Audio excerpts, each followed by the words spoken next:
Hello, I'm Richard Gisbert, and you're at The Listening Post. This week, Rush in limbo. The American broadcaster politicians live in fear of has his own near-death experience. No! So how do we pick the free world's right leader? We've got political satire from the U.S. in our viral video of the week, plus Russian political satire.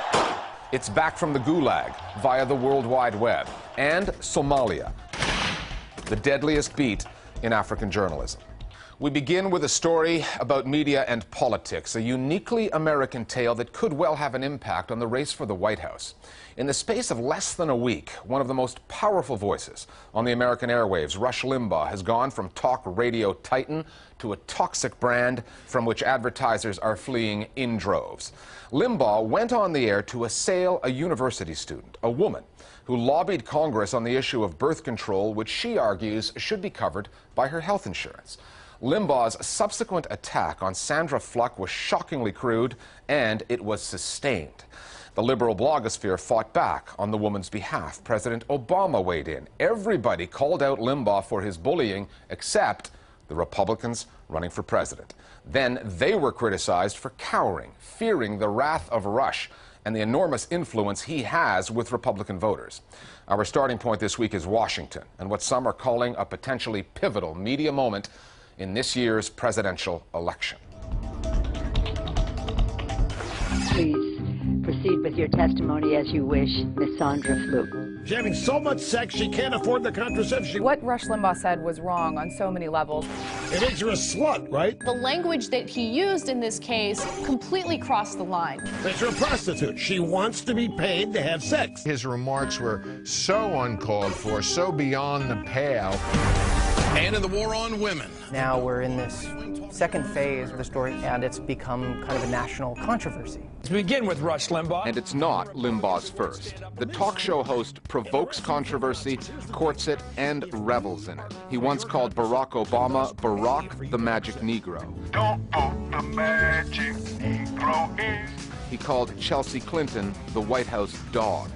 And he loves to call feminists feminazis. And the rest of you feminazis, here's the deal. There are many words to describe Limbaugh's latest indiscretion, but surprising is not among them.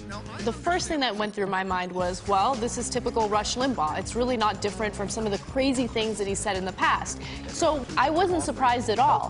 What did surprise me is the backlash he received. The initial reaction was all social media, and it's indicative of the era that we live in, where a clip like this can be posted and it can be spread to an audience that is not obviously tuning into Rush Limbaugh's show every day, but can be motivated and outraged by what happens on the show. The rise of social media, such as Facebook, Twitter, and so on, has flattened out and democratized the political response, so that now you have many, many individuals who are empowered where they weren't in the past to express themselves instantly on topics on this and have a very large impact. We're the pimps.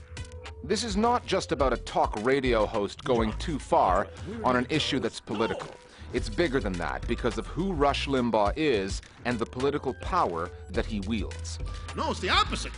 The man Ronald Reagan once called the #1 voice for conservatism in America is treated as such by Republicans, including those running for the White House. Those candidates have been conspicuous in their reluctance to criticize Limbaugh, and they have reason to feel that way. Mitt Romney used to be the head of Bain Capital, and Bain Capital, of course, owns Clear Channel, which in turn owns the premier syndication service, which syndicates Rush Limbaugh. So the fact that there is a connection, I think, is one clear reason why Romney has been restrained. It's not the language I would have used. I'm focusing on the issues that I think are significant. As far as the others go, clearly it's because of fear. Republicans aren't going to want to criticize him. They're going to want to stay quiet on the situation because they're afraid that he could have a negative impact on their campaigns. I have to ask you about access to contraception. Newt Gingrich doesn't want Rush Limbaugh saying horrible things about him on his radio show, so as a result, he avoids criticizing him. I'm glad he apologized. Do you think the president owes an apology to all the men and women in uniform? He's a very influential conservative voice, and he has been for decades. And so I think that they're afraid to kind of come out and can't publicly disassociate themselves from him because, you know, he is so influential. And so they've given sort of tepid criticisms of Rush, nowhere near what the Democrats have been saying. You know, he's being absurd, but that's, you know, an entertainer can be absurd. The Republican political establishment has a very fraught relationship with Limbaugh. They love the platform, the millions of listeners that he provides every day, but they're afraid to cross him. And I think this is what makes Limbaugh different from all of the other commentators that he's compared to. He really is a kingmaker in Republican and conservative circles, and you can't cross him. Knowing that, Democrats are milking this story. Mitt Romney and all the candidates find themselves caught between a rush and a hard place. President Obama's chief political advisor asked aloud, if Mitt Romney cannot stand up to a radio host, how can he possibly deal with Iran?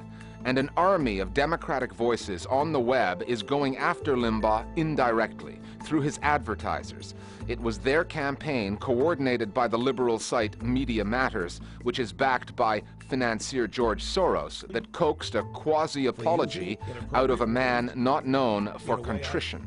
The apology to her over the weekend was sincere. Limbaugh's apology was not sincere. He did not regret saying what he said about Sandra Fluke until advertisers started peeling away from his show, because this is about the bottom line. It was only 3 days later, after he started losing money, that he then felt the need to apologize.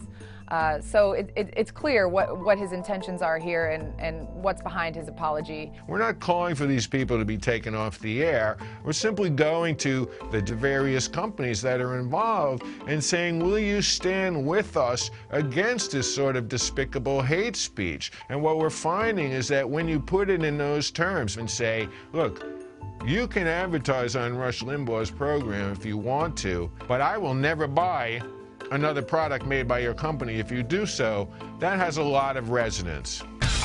This is the second time in less than a year that a liberal media campaign has damaged a conservative voice on the U.S. airwaves by pressuring advertisers. Fox News withstood criticism of Glenn Beck's frequent excesses and profited from his high ratings until last June, when Beck's sponsors, threatened with boycotts, began pulling out. Fox News commentators were among Rush Limbaugh's loudest supporters this past week. But I don't want to pay for her recreation.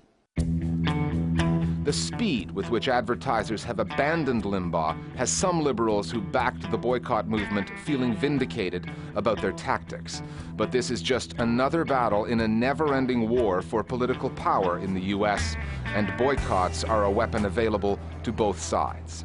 A boycott campaign like this essentially says that advertisers should dictate what is on the air, and I think that's a very dangerous idea. We begin tonight with more advertisers abandoning Rush Limbaugh and Limbaugh. Advertisers might, for the moment, not want to be associated with a right-wing talk show host like Limbaugh, but they're also not likely to want to support anti-corporate critical journalism that might go after polluting corporations and that sort of thing.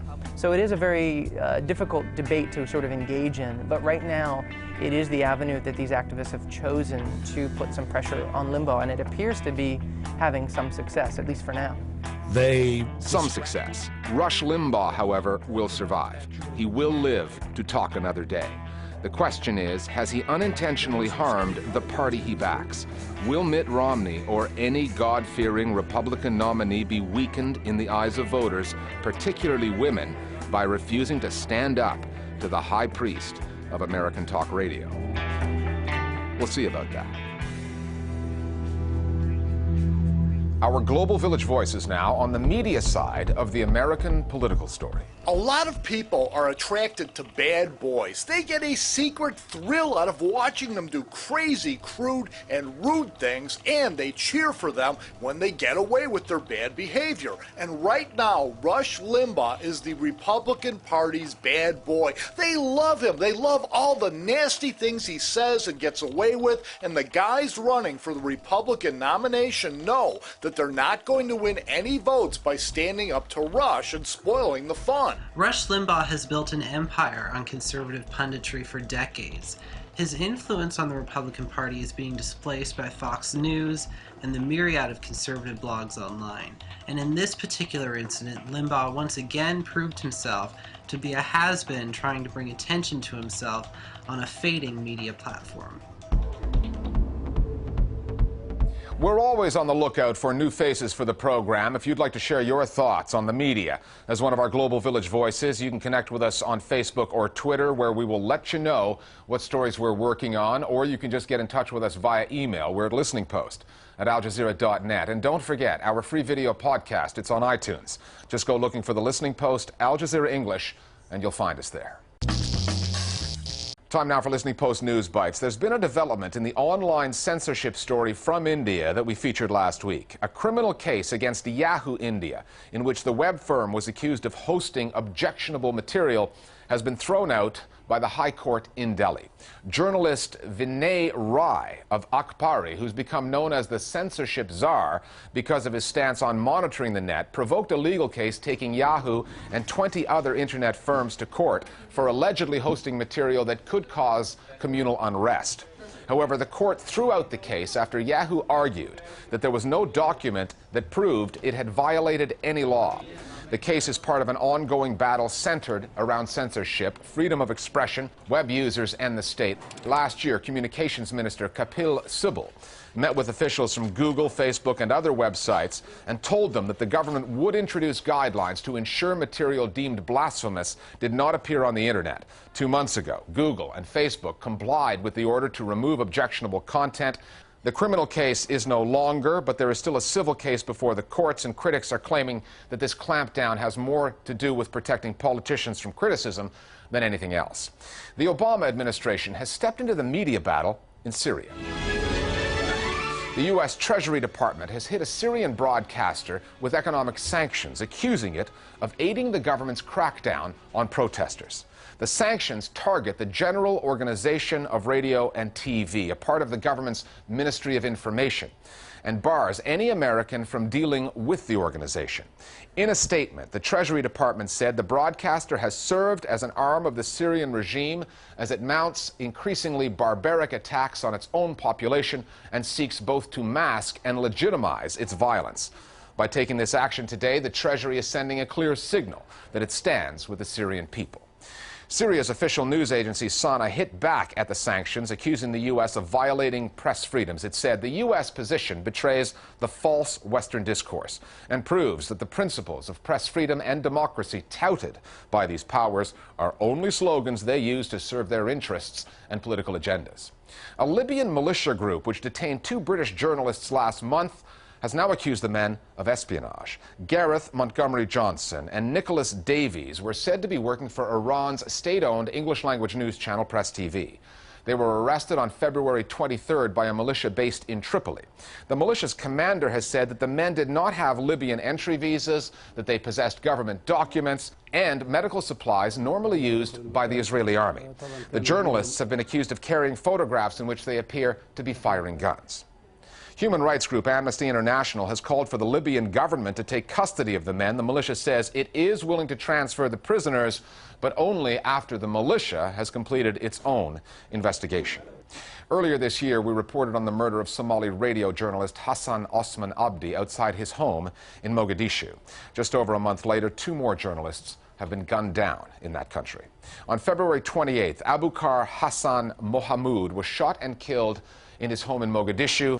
Mohamud was trying to reopen Somali Wayne Radio, a station the Islamic militant group Al-Shabaab shut down and looted back in 2010. And Ali Ahmed Abdi was shot dead by masked men in the north-central city of Galkayo this week. Abdi, who worked for Galkayo Radio before joining a Somali news website, is the 3rd journalist killed in the country this year. According to the press freedom organization Reporters Without Borders, Somalia has become Africa's most dangerous territory to work in the media, with 28 journalists killed since 2007. Russia has a rich history of political satire. There's not much that Russians really miss from the Soviet era, but the political jokes that were made at the communist government's expense are certainly among them. They were funny. And with official discourse limited to the likes of Pravda and Izvestia back then, those silly little jokes were about as far as political dissent went. These days, with Vladimir Putin heading for a third term as president and the mainstream media pretty much back under the Kremlin's control, Russian political satire has been exiled to the World Wide Web. No European country has more internet users than Russia's 50 million. There are some creative, dissident minds out there making mischief, and the Kremlin's really not sure how to deal with them. The Listening Post's Flo Phillips now on the resurgence of Russian satire, the wave of political parodies proving popular on the web.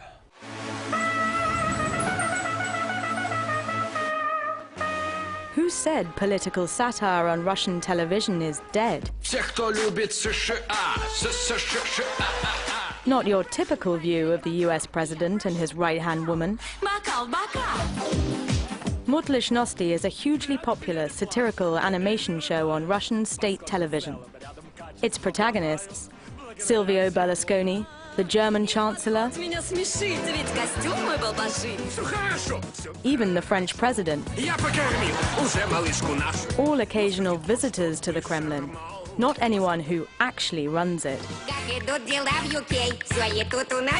Russian cult личности means the cult of personality, and this is like the cartoon of personality. And they are really good at jokes about other leaders, not Putin and Medvedev, because you can't really get too far with these two. And there's a reason for that. Putin is known to be kind of very prickly and very kind of intolerant of people making jokes about him. He's from a different breed, from the party machine, closed and irritable. He can make sardonic jokes at other people's expense. He hasn't got a sense of humor about himself. Their portrayals of Putin and Medvedev are really complementary. They aren't in any way inept or malicious or anything like that. They are portrayed as people who can take a good joke. But is that true? Not long after Vladimir Putin came to power, he began pulling the country's three main TV channels, Russia 1, Channel 1 and NTV, under state control, convinced that this would help shape public opinion. And it wasn't just news. By 2002, those poking fun at the president were treated just as seriously. Kukli was a show that started in the 1990s at a time when the Russian media was much more liberal and satirists were, free to poke fun at politicians of all kinds, of all stripes and of all levels. There was a very, very famous episode where Putin was portrayed as this kind of dwarf, this squawking dwarf, and the first scene of the show shows him in a cradle and Yeltsin over him saying, "Oh, why have I as a lover of democracy been presented with such a thing as this?" He took the story of Little Zach as a personal insult based on his physiology. He was insulted by the use of the dwarf, as he's no giant, and took it as a personal attack, as the phrase goes. It goes without saying that it was a metaphor, although a very strong one, of course. Little Zach aroused his personal anger. Very quickly he swept all this away. Oligarchs who own TV stations who he thought were politically disloyal, he got rid of, and TV was brought very rapidly under state control. In a sense, and Spitting Image, the poor old Vladimir Putin puppet was chucked in the bin. And really we've had a kind of dormant period. But it's not as though there hasn't been plenty of material. Both Putin and Medvedev love publicity stunts, and for a long time, Russians seem to love them too. And when it comes to making jokes, Russia's now third-term president-elect thinks he has them down. When asked who watches over Russia when both he and Medvedev are asleep, this was his reply. Мы спим по очереди. That time, he got the laugh he was looking for. But now the tide is definitely turning. The allegations that Putin's party rigged the parliamentary elections last December sparked a wave of protests. And they're still going. And it's not just on the streets. The Kremlin is now facing a major media challenge from young oppositionists on the web, and that is something it just cannot control. Since Putin announced that he wanted to be president again, political humour has skyrocketed. Because how else can you deal with the situation? You can't vote him out. So you joke about it. One of the things that we've seen over the last year or two is the way satire, and especially on YouTube, has been undermining the kind of proud, heroic, macho image of Prime Minister Putin. Vladimir Putin is portrayed as this evil wizard that makes a nasty return, and many images playing on the Harry Potter theme with Putin portrayed as well on the more. I think at the moment there are about 55 million internet users in Russia. So now the political satire only thrives on the internet. And it isn't just Putin who's been feeling the heat. Dmitry Medvedev is also a great figure for satire. He sort of walks like this. He's rather short, 5'2", he's got sticky out arms. And you see him with Barack Obama, who's tall, and he looks like a little schoolboy just coming up to the podium to get the school prize from the headmaster. And it dawned on everybody that Medvedev was a bit of a joke figure. There's been this this really funny video that also went viral. It was an advert for a travel agency which portrayed Medvedev as a sort of funny fool that invites everybody to go on a nice holiday abroad, and he's seen wearing just swimming trunks underneath an official jacket. The anchor says, "Dima, show us a penguin." And he sort of flaps his hand like a penguin. I think it's because Medvedev is. It's fairly obvious that he is now that he's no longer any significant political figure. Even in Kremlin, he's a kind of a horrible laughingstock. That video got 1 million hits in 24 hours.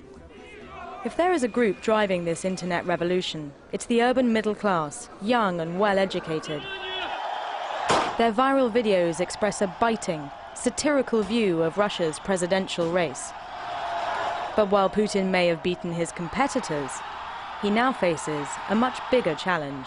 I think the Kremlin has a big problem when looking at the media landscape going forward, because it's clear that just controlling state TV is no longer enough to suppress public discontent, and this sort of shiny propaganda of Putin the hero, wrestling with polar bears, skiing down volcanoes, finding ancient sort of Roman urns in the bottom of the Mediterranean spontaneously. No one is fooled by this anymore. The Kremlin is in a bind. On the one hand, it says it wants the internet to play a major part in making Russia a strong, modern society. On the other, the net is something it just can't control. Millions of young Russians are logging on every day. And when you've got material like this, who wouldn't be having some fun? More Global Village voices now on the satirical side of Russia. Political humor briefly went out of fashion after the fall of the Soviet Union, but it came back with a vengeance under Vladimir Putin's authoritarian system. And with the rise of the internet and social media, it's gained a whole new platform, and it's taken on a more visual component. In the run-up to the elections, for example, there were numerous viral videos popping up on the internet spoofing Putin and Medvedev and the ruling elite. I predict that with the return of Vladimir Putin back into the office, and with his intention to stay for 6 or even 12 more years, there will be a further rise in political satire on the internet. Every action of Putin's will be scrutinized and quite possibly ridiculed.